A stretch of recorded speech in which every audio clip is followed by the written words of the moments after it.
Olá, meus amigos, dando continuidade à nossa proposta, dos vídeos para compartilhar com todos nós que estamos nesse processo de reclusão, de interiorização, forçados efetivamente pelas questões externas, do mundo através de decretos, mas sendo obrigados efetivamente a silenciarmos um pouco a nossa operacionalidade, a vida como a gente chama de normal, e sendo obrigados efetivamente a recolhidos dentro das nossas casas, dentro das nossas mentes, dentro da nossa própria vida, fazer silêncio e olhar para dentro de nós mesmos. Então, vou continuar com alguns exemplos evangélicos que vêm sustentar a importância desse processo de interiorização, para que possamos aproveitar ao máximo esta proposta que o mundo, que a vida, que o destino nos oferece. Então, vamos lembrar que Jesus andava com seus discípulos em Cesareia de Filipe. Era um local aprazível, era um local de resguardo, onde as pessoas se retiravam, para o campo, para refazer as suas energias, para entrar em contato com a natureza, e tudo isso leva à reflexão. Jesus ali andava com seus discípulos. Para quem quiser consultar, está no Evangelho de Mateus, capítulo 16, a partir do versículo 13. Então, nesse recolhimento, Jesus faz uma pergunta que cabe a nós resposta nos dias atuais e caminhará conosco pela eternidade. Que dizem os homens a respeito do Filho do Homem? Quem dizem que eu sou? Então, essa proposta de Jesus é para que possamos, cada um individualmente, dentro das nossas consciências, possamos refazer a grande questão: o que Jesus representa na minha vida? O que o Cristo, o que o Evangelho tem feito nas nossas vidas familiares, no trabalho, na sociedade? Qual a relação que nós temos com Jesus? É realmente o orientador? Se ele orienta, nós temos seguido os seus passos? Se temos seguido os seus passos, nós estamos obrigando as pessoas a que sejam assim, ou respeitamos o livre-arbítrio dela de caminharem segundo o seu tempo, segundo o seu passo, segundo o seu querer? Então, é uma das perguntas que nós temos que fazer, lembrando que o Evangelho, ele está presente nas nossas vidas a partir do nosso interior. Jesus não falou somente para os judeus, Jesus falou para todos nós encarnados, para todos nós desencarnados, para todos nós em todas as faixas evolutivas, as faixas de experiência, todos nós vinculados a este planeta Terra, Lembrando que a Terra também recebeu e recebe espíritos de outros planetas. Não tem dúvida que nós não somos autóctonos, Nós nascemos e começamos a nossa evolução aqui no planeta Terra pela nossa capacidade que temos de reflexão, pela compreensão que fazemos da vida, pela filosofia do viver. Lembrando que filosofia, é filo, amor, sofia, ao saber, é a nosso encantamento diante da vida, diante das perguntas profundas de quem nós somos, o que estamos fazendo aqui, para onde nós iremos, quais as circunstâncias que movem a nossa vida, do passado, do presente, do futuro, o que é o tempo, o que é a morte, como lidamos com as nossas emoções, como lidamos com a nossa mente, como lidamos com a nossa capacidade interna de reagir de acordo com a sociedade que nós estamos inseridos, que nada é por acaso. Ela reflete a nossa capacidade interna, ela reflete os nossos sentimentos, e Jesus, como grande orientador, nos questiona o que nós estamos entendendo de suas palavras. Se me amais, disse ele certa vez, guardai os meus mandamentos. O que é guardar os mandamentos? né? É a partir de dentro de nós vivenciarmos os exemplos de Jesus, não somente falar, não somente na teoria, que é muito simples, que é muito fácil pegar o Evangelho, reler, mas ter as bases daqueles que foram grandes exemplos na nossa vida, né? São verdadeiros avatares, uma palavra bem moderna que vem representar esses espíritos que se abdicam de continuar a sua evolução, até porque ninguém evolui sozinho, nós estamos num processo coletivo. Tem a lei de sociedade no Livro dos Espíritos que nos esclarece muito bem todos esses aspectos. Então é um processo individual, é um processo coletivo. E aí, nessa reclusão obrigatória que o mundo está passando, é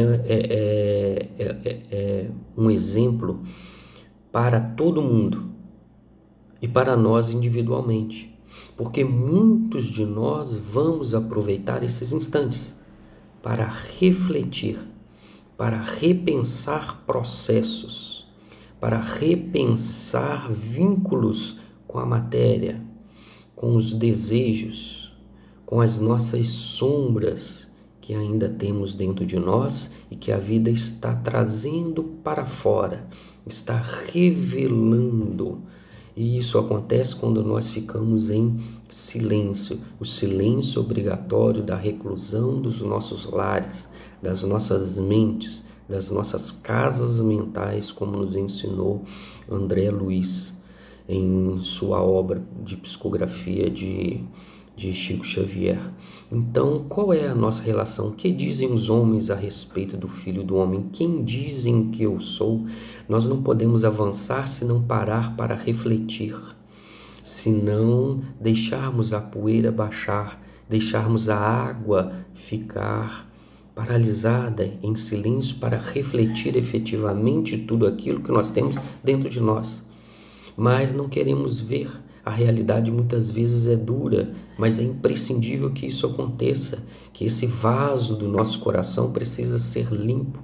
Para ser limpo, precisamos colocar água pura, pensamentos, palavras, atitudes para dentro de nós, na convivência com a sociedade. Mas tem um momento que a gente precisa parar.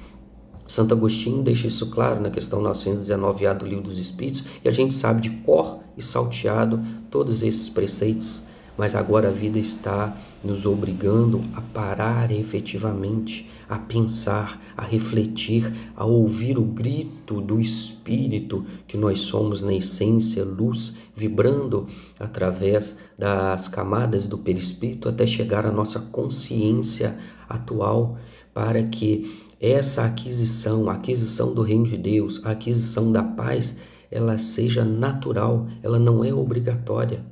Estreitos são os caminhos que levam à perfeição, mas a gente precisa da espontaneidade. Jesus não arrastou ninguém para o paraíso, não levou ninguém para o reino dos céus. Ele apenas fez o convite como um grande professor. Está em João 13,13, vós me chamais mestre e Senhor e dizeis bem porque eu sou. Então esse momento ele é fundamental.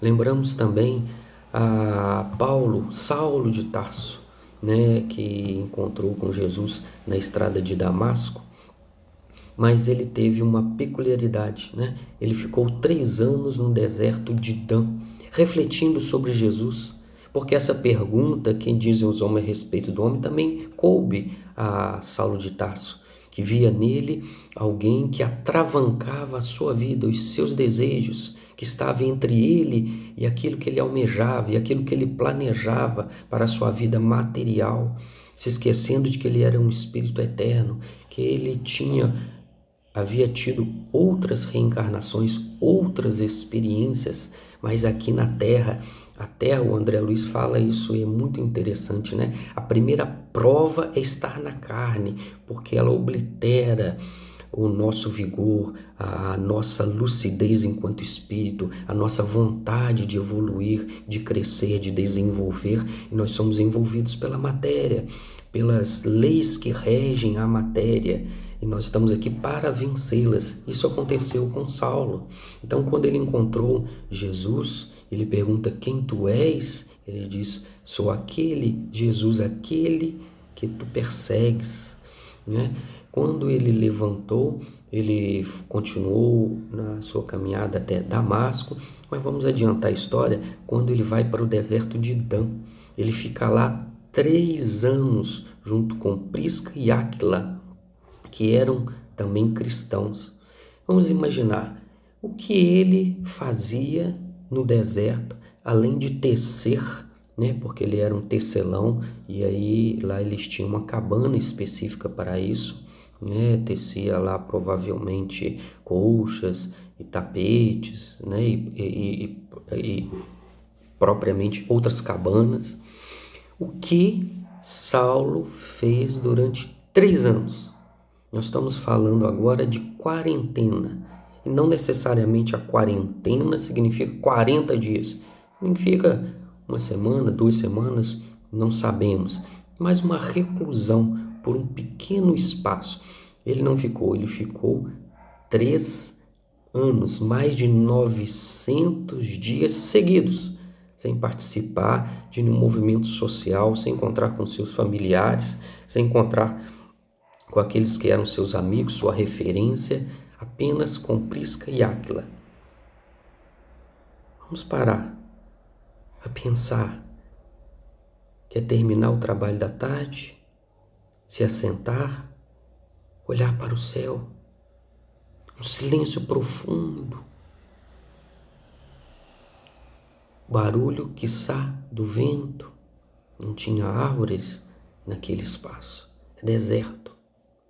Areia, olha para o lado esquerdo, areia, olha para o direito, areia, silêncio, vastidão, céu, 1 dia, 2 dias, 365, 500, 600, 900, 3 anos. Por quê? Ou melhor, para quê?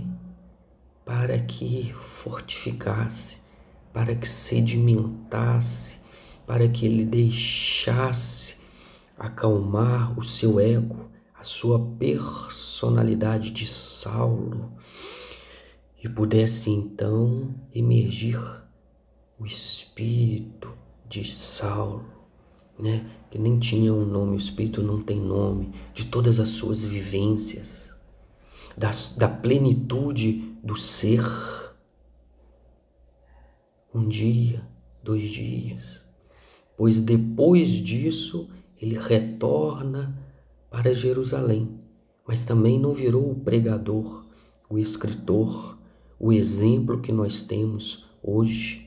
Ele demorou desde que estava em Damasco até a primeira vez que ele faz uma pregação na ilha de Chipre, junto com o seu grande amigo, que eu esqueci o nome agora, para variar. Ele levou mais ou menos 10 anos, 10 anos, para começar efetivamente a ser um exemplo vivo de Jesus, do Evangelho.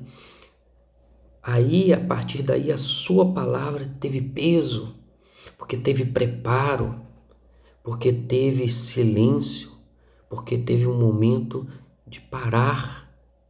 3 anos.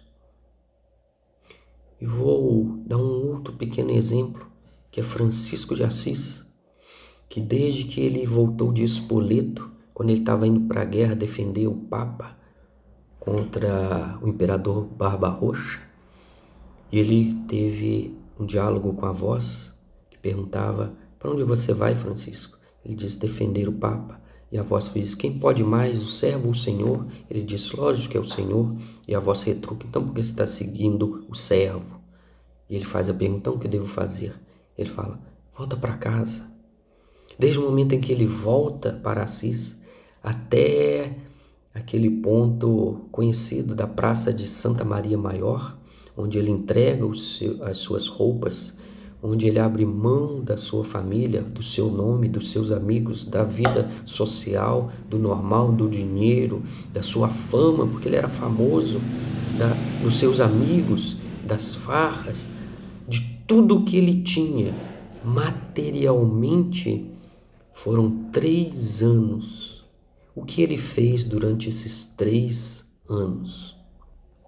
Fica para a nossa reflexão e vamos agora, já deu mais 15 minutos, caminhando para a última etapa da nossa proposta.